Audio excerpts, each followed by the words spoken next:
দেশে নতুন করে বাড়ছে প্রাণঘাতী করোনা ভাইরাসের সংক্রমণ। এরই মধ্যে সতর্কবার্তাও জারি করেছে স্বাস্থ্য অধিদপ্তর। এদিকে ২৬ জুন থেকে শুরু হতে যাচ্ছে এইচএসসি ও সমমান পরীক্ষা। এতে অংশ নেবেন ১২.৫ লাখেরও বেশি শিক্ষার্থী। অন্যদিকে করোনা ও ডেঙ্গু সংক্রমণ বাড়ায় পরীক্ষা পেছানোর দাবি তুলেছেন একদল শিক্ষার্থী। তারা সামাজিক যোগাযোগ মাধ্যমে নানা উপায়ে প্রচারণা চালাচ্ছেন। তবে শিক্ষা বোর্ডের কর্মকর্তা জানিয়েছেন, করোনা ও ডেঙ্গু সংক্রমণের যে হার, তাতে পরীক্ষা পেছানোর মতো পরিস্থিতি হয়নি। কঠোরভাবে স্বাস্থ্যবিধি মেনে যথাসময়ে পরীক্ষা নিতে চান তারা। ঢাকা মাধ্যমিক ও উচ্চ মাধ্যমিক শিক্ষা বোর্ডের পরীক্ষা নিয়ন্ত্রক অধ্যাপক এস.এম. কামাল উদ্দিন হায়দার বলেন, করোনা সংক্রমণের হার এবং ডেঙ্গু প্রকোপের দিকে নজর রাখছি আমরা। এটা সত্য যে অভিভাবকদের পক্ষ থেকে উদ্বেগের কথা জানানো হচ্ছে। উদ্বিগ্ন হওয়াটা স্বাভাবিক, তবে পরীক্ষার পেছানোর সুযোগও নেই। সামনে বন্যাসহ প্রাকৃতিক দুর্যোগের সময় আসছে, তখন পরীক্ষা নেওয়াটা আরও কঠিন হবে। তিনি বলেন, আমরা জোরালো প্রস্তুতি নিচ্ছি।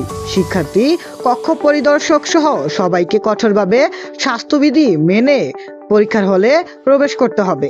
পরীক্ষার কক্ষে এক পরীক্ষা থেকে আরেক পরীক্ষার্থীকে ৩ ফুট দূরত্বে আসন দেওয়া হবে। প্রয়োজনে সেটা আরও বাড়ানো হবে। করোনাকালে যেভাবে আসন বিন্যাস দ্রুত বাড়ানো হয়েছিল, সেভাবে আসন বিন্যাস করা হবে। ডেঙ্গু নিয়ন্ত্রণেও কেন্দ্র সচিবকে নির্দেশনা দেওয়া হবে। সব প্রস্তুতি নিয়ে আগামী ২৬ জুনই এইচএসসি পরীক্ষা শুরু হবে। স্বাস্থ্যবিধি মানতে সর্বোচ্চ সতর্কবার্তার কথা বলেছেন বরিশাল শিক্ষা বোর্ডের চেয়ারম্যান অধ্যাপক মোহাম্মদ ইউনুস আলী সিদ্দিকও। তিনি বলেন, পরীক্ষার্থীদের মাস্ক ও স্যানিটাইজার ব্যবহার বাধ্যতামূলক করা হবে। পরীক্ষার কক্ষে আসন বন্টন করা হবে নির্দিষ্ট দূরত্ব বজায় রেখে। প্রয়োজনে সেটা আরও বাড়ানো হবে। এছাড়া ডেঙ্গু প্রতিরোধে সব স্কুল কলেজ খোলার সঙ্গে সঙ্গে পরিচ্ছন্নতা অভিযান চালানোর নির্দেশ দেওয়া হবে। কোনোভাবেই ডেঙ্গুর বিস্তার হতে দেওয়া যাবে না।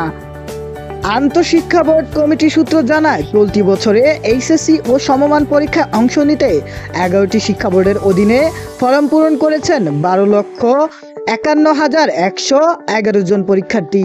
এবার মোট পরীক্ষার্থীর মধ্যে ছাত্র রয়েছে ৬,১৮,০১৫ জন এবং ছাত্রী রয়েছে ৬,৩৩,০৯৬ জন।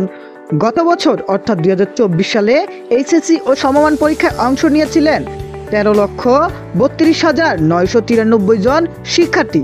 সেই হিসাবে এবছর পরীক্ষার্থী কমেছে ৮১,৮৮২ জন।